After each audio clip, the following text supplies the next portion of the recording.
Hello, my name's Val Garland and I am a makeup artist.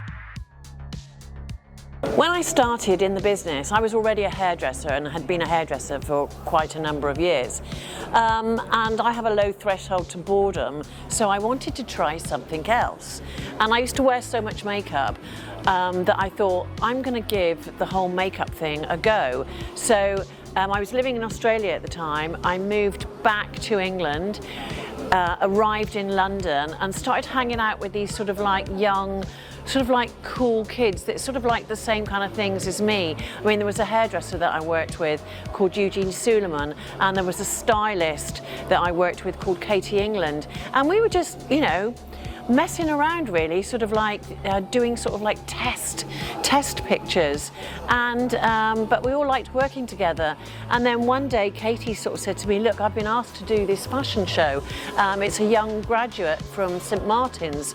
Do you want to do the makeup, Val? And I said, yeah, I'd love to. So she said, come and meet this guy. So I go to this sort of like little warehouse in Hoxton, and I walk in and Katie goes, Val, Lee, Val. And that's how my career started in makeup. And that was Lee Alexander McQueen. And through working with Lee, I met sort of like Nick Knight. Well, I'd met Nick before, and then a whole load of other creatives like John Galliano.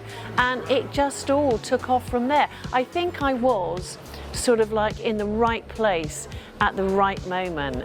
I've been very fortunate enough to work with some amazing creatives on some fantastic fashion shows. One of my all-time favorites has to be Shalom Harlow being sort of like battered with paint by these two robots. And what was so incredible about that actual moment was we hadn't rehearsed it. So no one knew how it was going to look. You know, was it going to be like paintball? Was it actually going to hurt her face? Nobody knew. And Shalom just sort of like treated it like she was a ballet dancer, and it was just this monumental moment in time.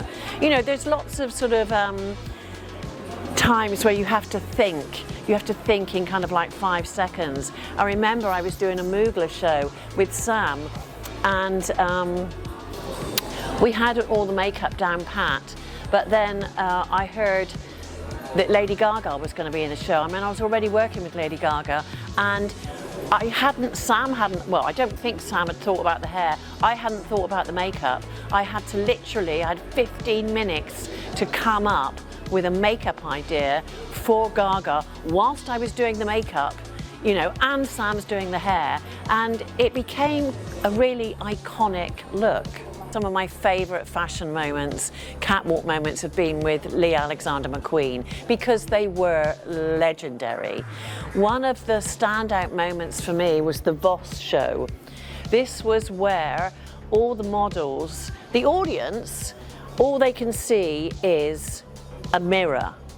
So it's very unsettling for the people in the audience because they're looking at themselves. Everybody's looking at the mirror, and nobody wants to start doing this to be judged, you know, definitely not Anna Wintour. Anyway, so when the show starts, the mirror turns to glass and we see all these fantastic girls. Their heads have been wrapped in bandages. I've stretched their eyes, and so they look like these kind of like crazy mad people in like a madhouse. I remember Erin O'Connor, she just, you know, had the most amazing poses. But the thing about this show that made it so memorable for me was inside all this mayhem that was going on, there was a black box. And for the finale, there was a moment when the music stopped and the 4 sides of the glass box fell down, and inside was this lady on a chaise lounge. The reference was taken from a Joel Peter Witkin book. She's covered in hundreds of moths that my assistants had to go in 40 minutes before the show and apply each moth with honey all over her body. So, crash, bang, wallop, and then all the moths just flew out into the atmosphere, and that was the end of the show. That has always stayed with me. I think the future of the fashion show is going to be more exclusive. I feel that it will be smaller, tighter, and more of an experience.